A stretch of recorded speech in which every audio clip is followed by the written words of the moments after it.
नमस्कार, मैं हूं आपके साथ रितिका आवाना। क्या भारत और रूस की दशकों पुरानी दोस्ती अब खत्म होने वाली है? क्या अब हम रूस से सस्ता तेल खरीदना बंद कर देंगे? ये सवाल आज पूरे देश में गूंज रहा है और इसकी वजह है अमेरिकी राष्ट्रपति डोनाल्ड ट्रंप का ताजा दावा। ट्रंप ने घोषणा की है कि भारत और अमेरिका के बीच एक बड़ा व्यापार समझौता हुआ है, जिसके तहत अमेरिका भारतीय सामानों पर लगने वाले 50% टैरिफ को घटाकर सिर्फ 18% कर रहा है। लेकिन इसी डील की सबसे बड़ी शर्त है रूस से तेल की खरीद बंद करना। ट्रंप का दावा है कि पीएम मोदी ने रूस के बजाय अमेरिका और वेनेजुएला से तेल खरीदने पर सहमति जताई है।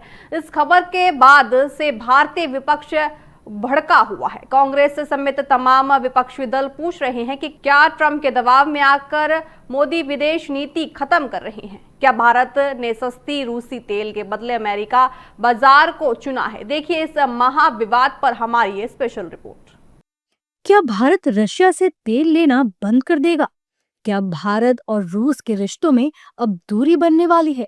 ये सवाल इसलिए क्योंकि अमेरिकी राष्ट्रपति डोनाल्ड ट्रंप ने भारत अमेरिका व्यापार समझौते की घोषणा करते हुए कहा कि भारत ने रूस से तेल न खरीदने को लेकर सहमति जताई है, जिसके बदले अमेरिका भारत पर लगने वाले टैरिफ को 50% से घटाकर 18% कर रहा है। लेकिन इस दावे ने मानो विपक्ष की नींद उड़ा दी। विपक्ष अलर्ट हो गया। जो विपक्ष पहले ट्रंप को पानी पीकर 50% टैरिफ लगाने को लेकर कोस रहा था, अब उसी विपक्ष को रशिया की दोस्ती याद आ गई है। विपक्ष पूछ रहा है कि क्या अब हम ट्रंप की वजह से रूस से रिश्ते खराब करने जा रहे हैं? जिस रशिया से हम लोग आयात करते थे ये ईंधन तेल, इसमें धीरे धीरे कटौती करते हुए इतने दिनों से ट्रंप को खुशी करने के लिए हम कोशिश भी करते आ रहे हैं। अभी जब यूरोपियन संघ ने कहते हैं कि हिंदुस्तान से हम तेल खरीदेंगे, तो हमें डर किस बात की थी पता नहीं। जो टैरिफ में कम किया उसके साथ उन्होंने कुछ कंडीशंस लगाई हैं कि भारत रशिया से ऑयल नहीं खरीदेगा, अब यूएस से वेनेजुएला से खरीदेगा। तो क्या हम अपने रशिया के मित्र, जो रशिया हमारा इतना मित्र रहा है, शुरू से हमारे साथ खड़ा हुआ, उसको हम नाराज़ कर लेंगे?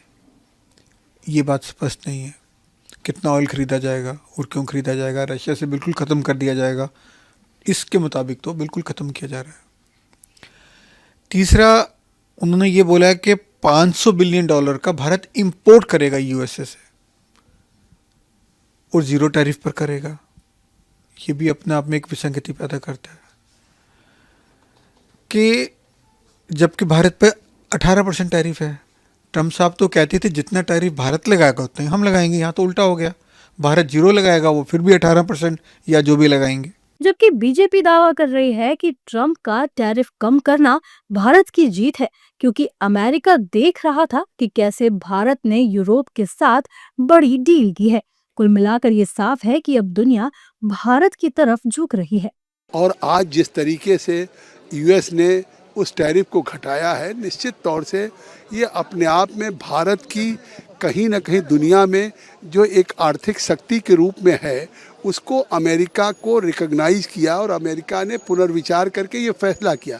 क्योंकि जिस तरह से 27 जनवरी को भारत यूरोपियन यूनियन के साथ एक एफटीए हुआ, 0% पे पूरे 27 देशों के मार्केट भारत के लिए खुल गया। जिस समय 50% तक कांग्रेस के लोग सवाल कर रहे थे कि अब भारत की मछलियां कहाँ बिकेंगी, भारत का टेक्सटाइल कहाँ जाएगा, भारत के जो बड़े उत्पादक हैं अनिश्चय हो गया, भारत की तो इकोनॉमी ख़त्म हो जाएगी।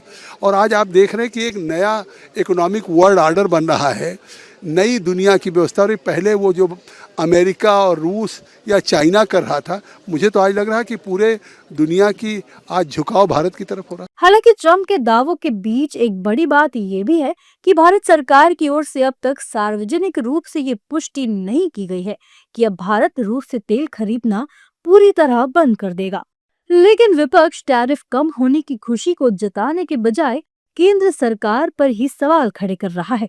जबकि भारत और अमेरिका के बीच हुई ट्रेड डील का पॉजिटिव पहलू देखें तो दोनों देशों के बीच हुआ ऐतिहासिक व्यापार समझौता भारत अमेरिका के बीच लंबे समय से चली आ रही आर्थिक खटास को कम करेगा।